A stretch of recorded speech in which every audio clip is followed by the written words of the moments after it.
biasa, amin. Saya percaya dimanapun kita berada saat ini, hadirat Tuhan nyata. Hadirat Tuhan ada di tempat saya dan saudara saat ini. Tidak terasa ini sudah penghujung bulan Februari, saudara. Kita sudah di tengah-tengah, saudara. Saya mau ajak saudara sekalian saat hari ini untuk kita sama-sama bersyukur. Kasih Tuhan begitu ajaib. 2020 sudah kita lewati dan ini 2021. Kita sudah menginjak bulan kedua. Percaya, penyertaan Tuhan sempurna, amin. Saat ini kita mau katakan, sungguh besar setiamu Tuhan, sungguh ajaib Engkau Yesus.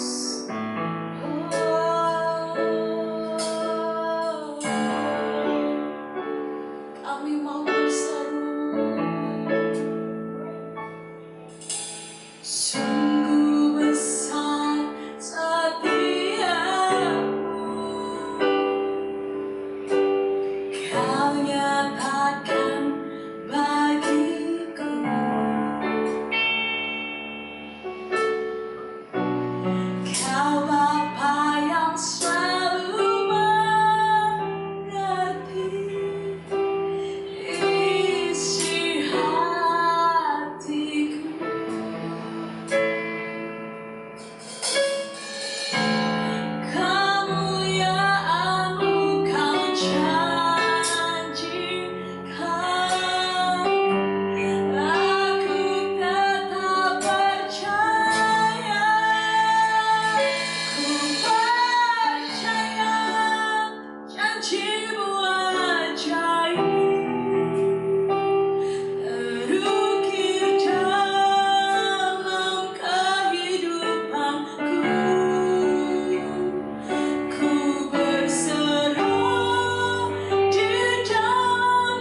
berserah supaya Roh-Mu tetap kuat di dalam hidup kami, Tuhan. Kami berserah, biar tangan-Mu bekerja atas setiap aspek di dalam kehidupan kami.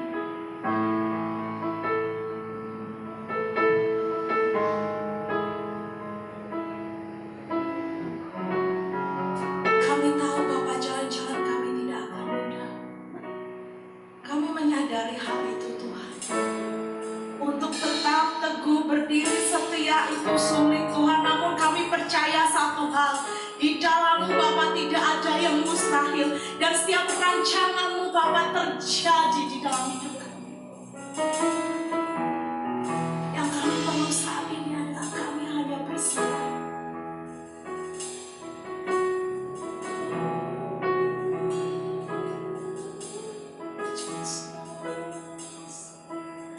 Kini aku percaya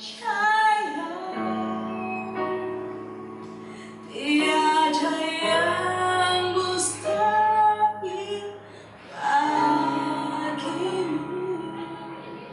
Kuasa-Mu kuatkanku, dasarku berharap. Kini aku bersama pada rancangan-Mu bagiku. Ku ikuti panggilan-Mu, ku kan setia sampai akhir hidup. Kini aku percaya tiada yang mustahil bagimu. Kuasa-Mu kuatkanku, dasarku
Bapak Ibu jemaat yang diberkati Tuhan, apa kabar? Saya percaya bahwa saudara semua ada di dalam perlindungan Tuhan dan kasih setia Tuhan.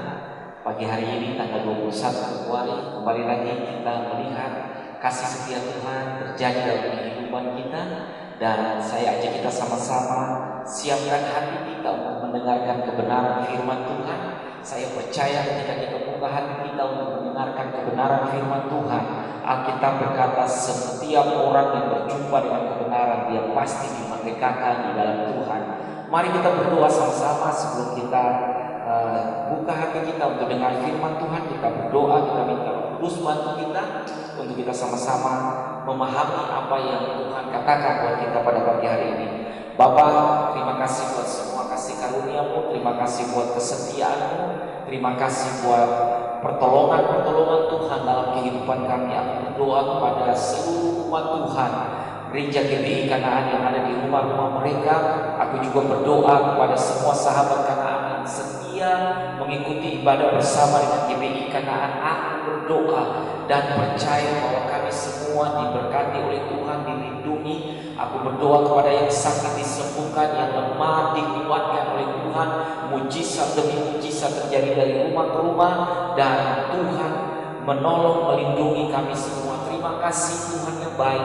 Kami buka hati kami, Roh Kudus bantu kami pada pagi hari ini untuk kami mendengarkan kebenaran firman-Mu, sehingga kebenaran firman-Mu yang sampai di dalam hati kami bukan saja kami bisa mendengar, tapi kami mau menjadi pelaku-pelaku kebenaran firman yang hidup menurut janji-janji Tuhan. Terima kasih Bapa, urapi hamba-Mu dan urapi setiap kami mendengar dalam nama Yesus. Kami berdoa dan bersyukur. Amin.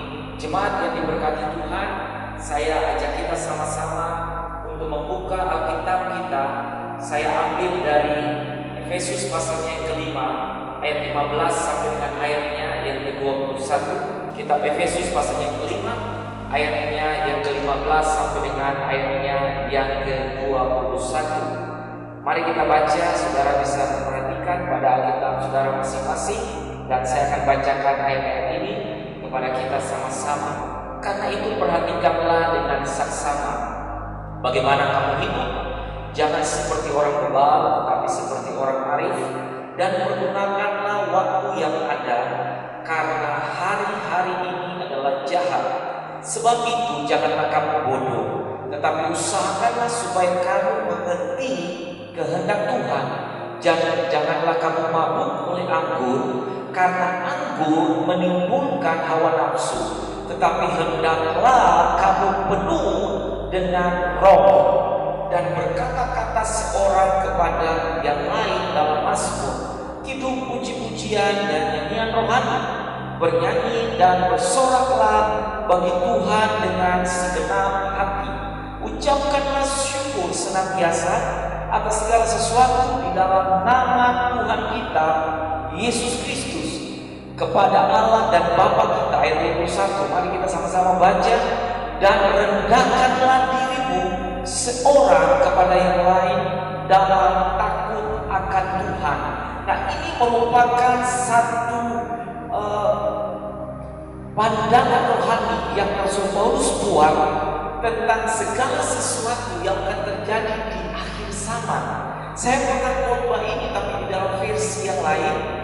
Tapi saya mau bawa kita pada pagi hari ini tentang satu keadaan di mana semua sedang mengalami keadaan dunia yang menggiring kita manusia masuk di dalam satu perlombaan, sehingga mau tidak mau, suka ataupun tidak, kita sedang berada di dalam pertandingan iman. Dan Alkitab mengatakan yang baik akan tetap baik dan yang jahat akan bertambah jahat. Nah, ini keadaan manusia di dalam akhir zaman ini. Alkitab mengatakan dalam Efesus pasal yang kelima, ayat yang ke-15 sampai dengan ayat yang ke-21, karena itu perhatikanlah dengan saksama. Kata perhatikanlah dengan saksama berarti kita sangat harus memperhatikan dengan sangat teliti tanda-tanda yang sedang terjadi di zaman akhir ini. Alkitab mengatakan akan banyak perubahan perilaku, perubahan karakter, perubahan pola laku manusia yang tidak lagi hidup di dalam kehendak Tuhan dan hidup bertolak belakang dengan kebenaran firman Tuhan. Tanda-tanda zaman membuktikan kita bahwa kita sudah hidup di akhir zaman. Salah satu tanda akhir zaman adalah datangnya masa sukar. Di dalam 2 Timotius pasalnya yang ketiga, ayatnya yang pertama, 2 Timotius pasalnya yang ketiga, ayatnya yang pertama mengatakan begini: ketahuilah bahwa pada hari-hari terakhir akan datang masa yang sukar. Manusia akan mencintai dirinya sendiri dan menjadi hamba uang. Menjelang zaman akhir, kita sudah hidup di masa-masa akhir. Alkitab mengatakan dalam surat 2 Timotius pasal 3 ayat yang pertama, akan datang masa yang sukar. Masa yang sukar itu seperti yang bagaimana? Masa yang sukar itu yang sedang ditampilkan di dalam kitab Efesus pasalnya yang kelima, kitab Efesus pasalnya yang kelima dan ayatnya yang ke-15. Karena itu perhatikanlah dengan saksama bagaimana kamu hidup. Janganlah seperti orang bebal, tetapi seperti orang arif. Ada dua tipe manusia, orang bebal dan orang arif. Orang bebal adalah orang yang tidak bisa dikasih tahu, tidak bisa dinasehati, tidak bisa untuk dibawa ke dalam terang kebenaran firman Tuhan. Namanya juga sudah orang bebal. Orang bebal berarti dia menutup diri dari semua kebenaran. Dia tidak suka tentang kebenaran. Dia tidak suka berbicara tentang Alkitab dan kebenaran-kebenaran Tuhan. Dia menutup diri, hatinya tebal terhadap kebenaran dan sangat mudah terhadap hal-hal yang berbau dengan dosa. Dan yang kedua adalah orang arif. Orang arif adalah orang yang benar-benar mengerti, memahami, bisa menjalankan hidupnya dengan baik. Dia dikatakan orang arif. Untuk dapat menang dalam semua keadaan dunia yang penuh dengan ketidakpastian saat ini, kita perlu untuk menjadi orang-orang yang bijaksana, yang hidup di masa akhir. Dan saya memberikan judul pada pagi hari ini buat kita, menjalani hidup dengan bijaksana di masa akhir. Nah, bagaimana kita dapat memiliki kehidupan yang bijaksana di dalam keadaan dunia yang begitu morak-marik? Di dalam kitab Efesus mengatakan, karena itu perhatikanlah dengan seksama bagaimana kamu harus hidup. Berarti kita hidup bukan dijalani dengan begitu-begitu saja, tapi kita hidup menjalaninya dengan perhatian, dengan bijaksana. Dan Alkitab memberikan satu gambaran orang yang bijaksana adalah orang yang arif. Orang arif adalah orang yang mengerti, memahami, mau dikasih tahu, mau diajari, sehingga dia bisa memahami hidupnya dan menjalankan hidupnya di dalam terang dan kebenaran firman Tuhan. Bagaimana kita dapat memiliki kehidupan dengan bijaksana atau hidup yang bijaksana di masa akhir ini? Perhatikan dengan ayat yang ke-15. Perhatikanlah dengan saksama kehidupan kita. Banyak orang lebih suka memperhatikan orang lain. Kehidupan di masa akhir ini, kebanyakan orang lebih memperhatikan kesalahan orang lain. Kebanyakan orang lebih memperhatikan kehidupan orang lain. Dia sibuk untuk melihat orang, sementara dia lupa untuk menata kehidupannya. Dia lupa untuk memperhatikan kerohaniannya. Kekurangan orang lain mudah untuk dilihat, mudah untuk diperhatikan, mudah untuk dibicarakan. Tapi kehidupan kerohanian dan kekurangan kita tidak menatanya dan kita lupa untuk memperhatikannya. Kesalahan orang lain, Alkitab mengatakan, karena itu perhatikanlah dengan seksama. Jangan memperhatikan kehidupan orang. Perhatikanlah dengan seksama bagaimana kamu hidup, bukan mereka hidup. Alkitab tidak bisa mengatakan, atau Alkitab tidak mengatakan bagaimana mereka hidup, tapi Alkitab mengatakan bagaimana kamu hidup. Kata kamu itu menuju kepada saya dan saudara.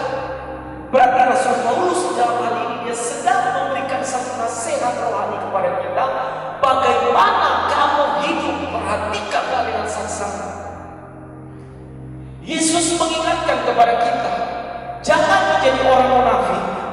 yang lebih memperhatikan kekurangan orang lain. Sehingga kita mengatakan di dalam Injil Matius pasal yang ke-7 ayat yang ke-3, kamu mudah untuk memperhatikan selubang di mata orang lain, sementara balok di matamu sendiri kamu tidak bisa memperhatikan. Nah, ini salah satu ciri orang di akhir zaman, di mana dia sangat mampu, sangat lihai, sangat gampang untuk melihat kekurangan orang, melihat keterbatasan orang lain, melihat keburukan orang lain, melihat keadaan rohani orang lain. Dia lupa untuk menata dirinya sendiri. Sehingga kita memberikan gambaran di dalam Matius pasal yang ke-7 ayat yang ke-3, kamu mudah melihat selubang di mata orang lain, dan sementara balok di matamu kamu tidak bisa melihat. Selubang itu dikatakan Alkitab sama artinya dengan sehelai rambut. Kita mudah melihat sehelai rambut di mata orang. Dan kalau ini dipraktekkan, berarti kita harus datang lebih dekat dan bisa lihat dari jarak yang dekat. Tapi dari jarak yang tidak jauh kita bisa menghakimi orang lain. Sehingga kita mengatakan kamu mudah melihat selubang, sementara balok di matamu, balok itu ukurannya yang besar. Kita tidak bisa memperhatikan. Yesus mengingatkan kepada kita, hidup orang Kristen, orang percaya di akhir zaman, haruslah dengan saksama memperhatikan dirinya sendiri, memperhatikan lakunya, memperhatikan kerohaniannya, memperhatikan kemajuannya. Jangan melihat orang lain, melihat kesalahan diri sendiri, menata dan memperbaikinya. Yang kedua, Alkitab mengajarkan kepada kita untuk memperhatikan kehidupan kita secara arif. Jangan pakai kacamata orang bebal untuk melihat, karena kacamata orang bebal untuk melihat orang arif pasti ada minusnya dan ada kurang. Tapi ketika kita melihat dengan kacamata orang arif, dia akan bisa melihat kuning, dikatakan kuning, merah, dia mengatakan merah, dan biru, dia akan mengatakan biru, karena dia arif dalam memberikan penilaian kepada orang. Orang arif dalam memberikan penilaian kepada orang lain, dia tidak bisa melihat dengan kacamatanya yang bebal, dia melihat dengan kacamata orang arif, sehingga dia sangat objektif untuk melihat segala sesuatu. Yang kedua, bagaimana kita harus hidup dengan bijaksana di masa-masa akhir seperti ini. Alkitab mengatakan di dalam ayat yang ke-15 lagi, masih ada dalam ayat yang ke-15, punya kerelaan hati untuk dibentuk. Orang arif punya kerelaan hati untuk dibicarakan. Dia gampang membukakan hatinya untuk orang lain bicara. Orang arif membuka hidupnya, hatinya untuk Tuhan bicara kepada dia. Tuhan gampang menegur dia. Alkitab gampang untuk berbicara. Banyak koreksi dalam hidupnya, dan dia membuka hatinya untuk dikoreksi. Karena orang arif pasti akan mengalami kemajuan di dalam rohaninya. Jangan seperti orang bebal, tetapi seperti orang arif. Orang bebal, orang yang tidak mau berubah. Orang arif, orang yang mau belajar dari kesalahan yang dia lakukan, dan dia tidak melakukan kesalahan yang sama lagi. Punya kerelaan hati untuk dibentuk oleh Tuhan. Ketika kita ditegur oleh firman Tuhan dengan keras, justru kita harus berterima kasih. Ketika kita dengar firman Allah dan kita mulai mengalami pembentukan di sana, kita merasa bahwa firman Allah ini keras dan membentuk kita. Disitulah saya mau kasih tahu bahwa saudara dan saya masih memiliki kepekaan untuk Tuhan bicara kepada kita. Berterima kasihlah kepada Tuhan ketika firman Allah itu menegur saudara, karena itulah tanda cinta Tuhan kepada kita. Kalau kita tidak salah, Tuhan akan membiarkan saudara saja, dan Tuhan akan membiarkan saudara dan saya mati dan binasa. Tapi Alkitab mengatakan dalam Injil Yohanes pasal 3 ayat 16, karena begitu besar kasihnya Tuhan, di dalam kasih ada pendidikan, di dalam kasih ada pembentukan, di dalam kasih ada proses, supaya saudara dan saya mengalami kemajuan di dalam rohani. Tuhan tidak sayang kepada kita, Tuhan akan membunuh Tapi ketika dia sayang kepada kita, dia menginginkan hati yang mudah dibentuk oleh dia. Firman Tuhan bermanfaat untuk mengajar. Alkitab bilang, orang arif adalah orang yang siap ajar oleh firman Tuhan, menyatakan kesalahan, mendidik orang di dalam kebenaran. 2 Timotius pasal 3 ayat 16. Tanda-tanda orang yang hidup bijaksana di akhir zaman adalah mereka mau diajar oleh kebenaran firman Tuhan. Mereka mau dinyatakan kesalahan oleh firman Tuhan. Mereka mau dididik, rela untuk dibentuk, rela untuk masuk dalam proses yang Tuhan izinkan. Karena proses itu pasti mendewasakan. Proses dari Tuhan pasti membawa saudara naik pada level yang lebih tinggi. Proses dari Tuhan pasti akan membuat saudara semakin hari semakin baik di dalam Tuhan. Bapak Ibu jemaat yang saya kasih di dalam Tuhan, hal yang ketiga, bagaimana kita bisa hidup dengan bijaksana di akhir zaman. Alkitab mengatakan dalam ayat 17, sebab itu janganlah kamu bodoh, tetapi usahakanlah supaya kamu mengerti kehendak Tuhan. Ciri yang ketiga untuk hidup bijaksana di akhir zaman, ada harga yang harus kita bayar. Relakanlah dirimu untuk hidup mengerti, memahami kebenaran firman Tuhan. Ayat 17 mengatakan begini, tetapi usahakanlah supaya kamu mengerti kehendak Tuhan. Kata usahakanlah artinya ada satu upaya yang sungguh-sungguh, ada semangat yang keras untuk kita mau belajar firman Tuhan, untuk kita mau menjadi pelaku kebenaran firman Tuhan, untuk kita mau menjadi orang-orang yang dibentuk, diasah, membayar harga kepada Tuhan. Karena orang yang membayar harga berarti dia betul-betul mengorbankan sesuatu untuk Tuhan. Dia mau membayar harga lebih untuk Tuhan. Karena Tuhan terlalu baik bagi saudara dan saya. Dia nyata, dia ajaib, dia hebat. Saudara sakit disembuhkan, saudara susah dihiburkan dengan sukacita dari Roh Kudus. Saudara ada dalam setiap bayang-bayang maut, diluputkan saudara dari bayang-bayang maut. Betapa hebatnya Tuhan dalam hidup saudara. Untuk kita hidup bijaksana di akhir zaman membutuhkan sebuah upaya. Tidak mudah untuk hidup di masa-masa akhir ini. Ada satu usaha dari kita untuk kita mau belajar kebenaran firman Tuhan, untuk kita mau betul-betul serius dengan Tuhan. Serius dengan Tuhan ada usaha dari hidup kita. Tidak gampang saudara-saudara. Sebab dunia selalu mencoba untuk menawarkan hal-hal yang menarik dengan satu tujuan membawa saudara keluar. Perhatikanlah tanda-tanda akhir zaman yang menimpa banyak orang percaya. Sudah tidak suka baca Alkitab, sudah tidak suka lagi nyanyikan lagu-lagu rohani yang membangun iman, sudah tidak suka lagi untuk datang ke gereja, sudah ada ibadah online bisa dengan khotbah. Alkitab mengatakan jangan jauhkan dirimu dari persekutuan orang percaya.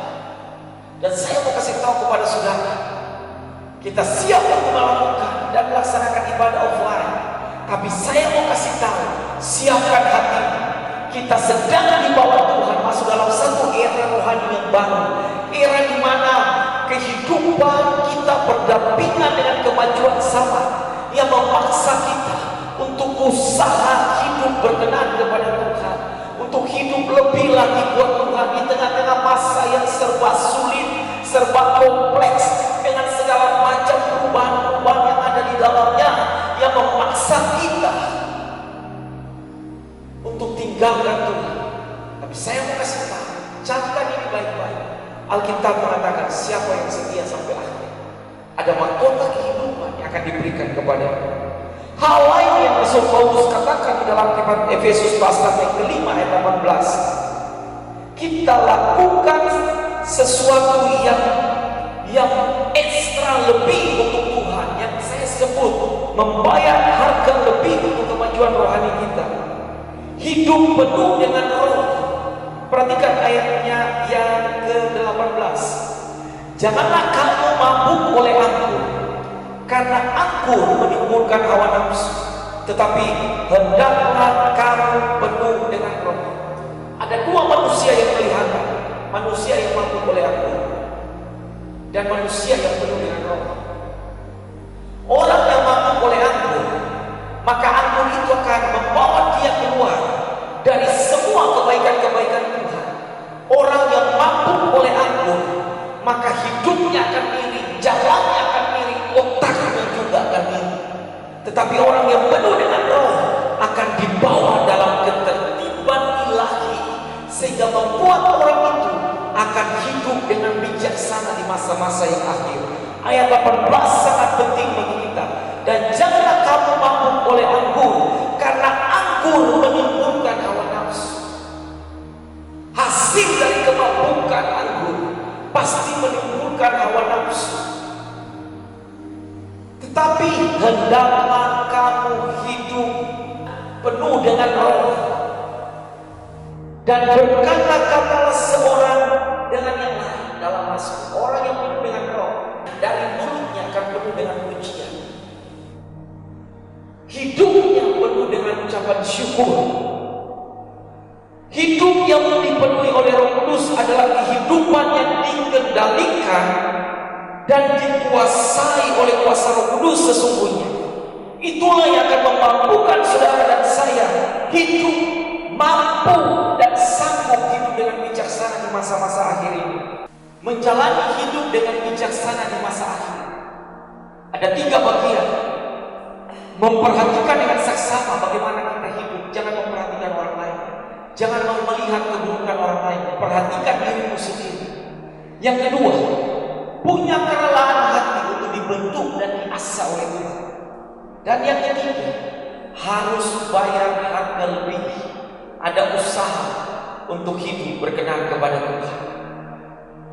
Saya percaya ketika kita buka hati kita, hidup mau diatur oleh Tuhan, hidup mau dibentuk oleh Tuhan, maka semua yang baik akan datang ke dalam hidup saudara dan saya.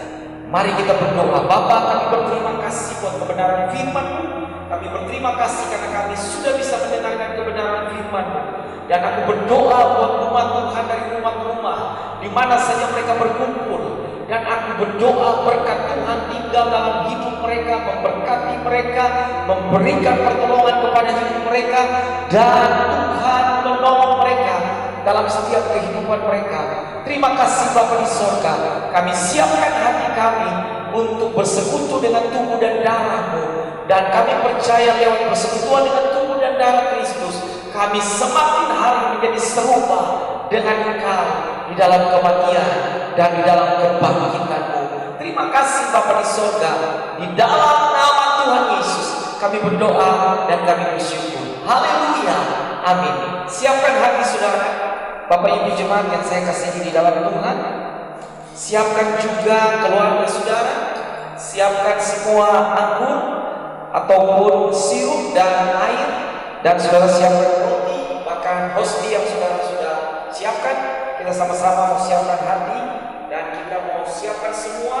Kita akan masuk dalam perjamuan pada pagi hari ini. Saya percaya lewat persekutuan dengan tubuh dan darah Kristus, kita akan terus dimampukan untuk hidup berkenan kepada Tuhan. Haleluya.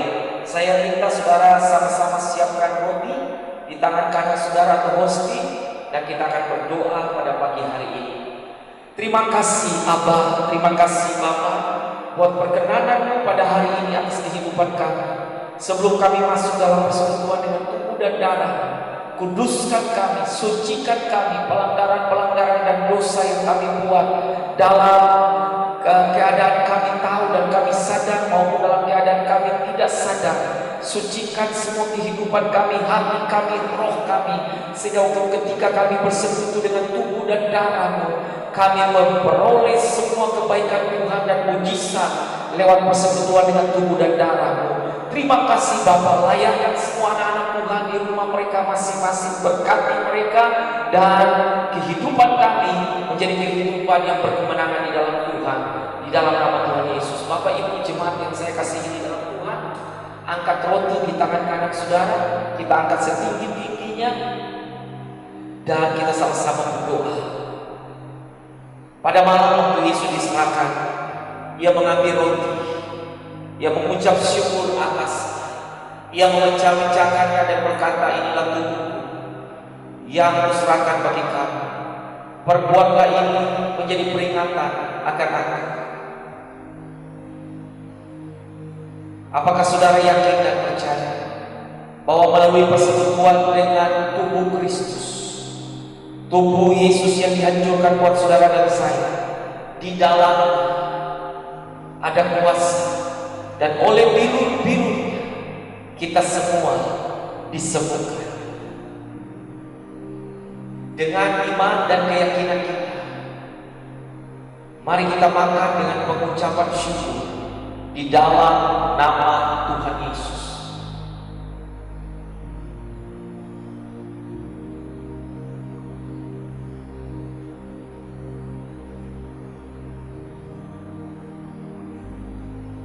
Pindahkan cawan dan tangan kanan saudara, dan saudara angkat setinggi-tingginya.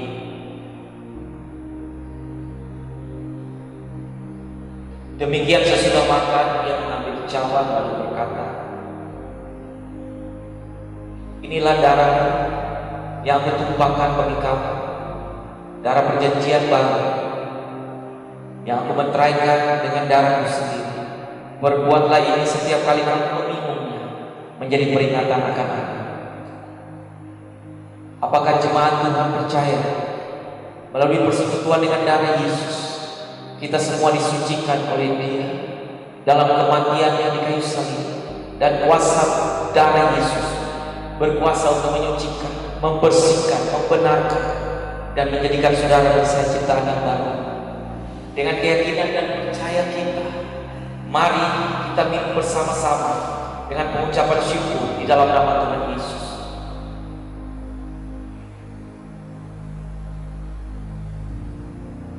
Haleluya, haleluya, haleluya.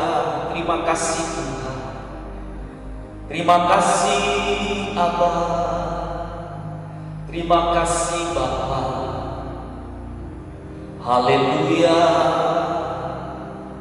glory bagimu Tuhan. Terima kasih Tuhan, terima kasih Tuhan. Kami sudah dengar firman Tuhan, kami sudah bersekutu dengan tubuh dan darah, kami sudah mengambil bagian di dalamnya dalam persekutuan dengan kematian dan kebangkitan. Dan kami percaya bahwa lewat persekutuan dengan tubuh dan darah, dalam kematian dan kebangkitan, kami menjadi orang-orang yang diubahkan serupa dan segambar dengan Tuhan. Terima kasih Tuhan. Kami mau diberkati oleh Tuhan. Bapak Ibu umat Tuhan, angkat kedua belah tangan dan arahkan hatimu buat Tuhan. Terimalah berkat daripada Tuhan. Allah di sorga menghadapkan wajahnya kepada saudara dan memberikan bagi saudara kasih karunia, pertolongan yang sempurna datang dari Bapa segala yang hidup. Diberkatilah saudara dengan damai dari Yesus Kristus Putranya yang tunggal.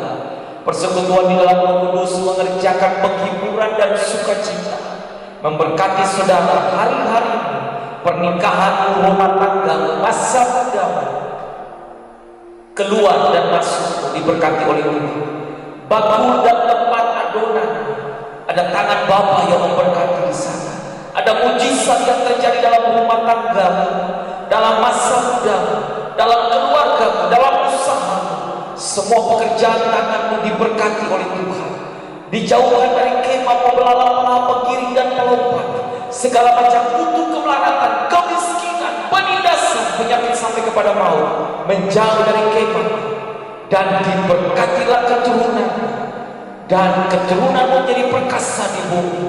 Dan semua orang akan mengatakan bahwa terpujilah orang yang mengasihi Tuhan.